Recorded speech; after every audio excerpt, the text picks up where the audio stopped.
नमस्कार, आप देख रहे हैं इंडिया 18 न्यूज। मैं हूं आपके साथ आरती सेंजा।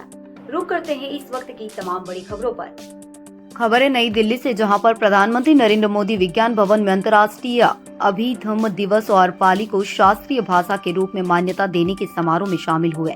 इस दौरान पीएम मोदी ने कहा है कि अभिधम्म दिवस हमें याद दिलाता है कि करुणा और सद्भावना से ही हम दुनिया को और बेहतर बना सकते हैं।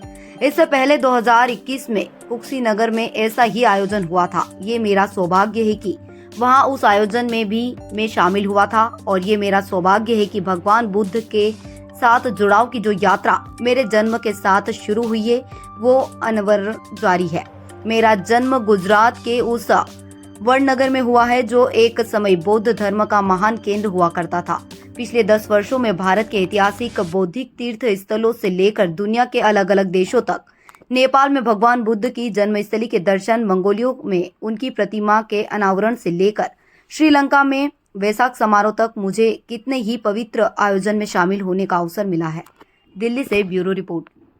हमें याद दिलाता है कि करुणा और सद्भावना से ही हम दुनिया को और बेहतर बना सकते हैं। इससे पहले 2021 में कुशीनगर में ऐसा ही आयोजन हुआ था। वहां उस आयोजन में भी मुझे शामिल होने का सौभाग्य मिला था, और ये मेरा सौभाग्य है कि भगवान बुद्ध के साथ जुड़ाव की जो यात्रा मेरे जन्म के साथ ही शुरू हुई है वो अनवरत जारी है। मेरा जन्म गुजरात के उस वडनगर में हुआ जो एक समय बौद्ध धर्म का महान केंद्र हुआ करता था। उन्हीं प्रेरणाओं को जीते जीते मुझे बुद्ध के धम्म और शिक्षाओं के प्रसार के इतने सारे अनुभव मिल रहे हैं। पिछले 10 वर्षों में भारत के ऐतिहासिक बौद्ध तीर्थ स्थानों से लेकर दुनिया के अलग अलग देशों तक, नेपाल में भगवान बुद्ध की जन्मस्थली के दर्शन,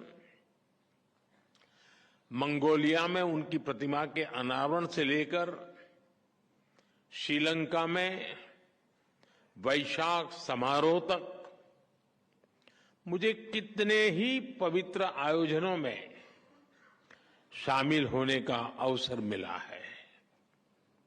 मैं मानता हूं 20 अक्टूबर को मैं वाराणसी जा रहा हूं, जहां सारनाथ में हुए अनेक विकास कार्यों का लोकार्पण भी किया जाएगा।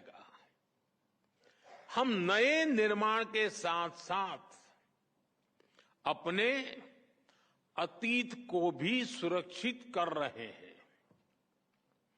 पिछले 10 वर्षों में हम 600 से ज्यादा प्राचीन धरोहरों, कलाकृतियों और अवशेषों को दुनिया के अलग अलग देशों से वापस भारत लाए हैं। 600 से ज्यादा, और इनमें से कई अवशेष बौद्ध धर्म से संबंधित है। यानी बुद्ध की विरासत के पुनर्जागरण में भारत अपनी संस्कृति और सभ्यता को नए सिरे से प्रस्तुत कर रहा है। आदरणीय साथियों, भारत की बुद्ध में आस्था केवल अपने लिए ही नहीं, बल्कि पूरी मानवता की सेवा का मार्ग है। दुनिया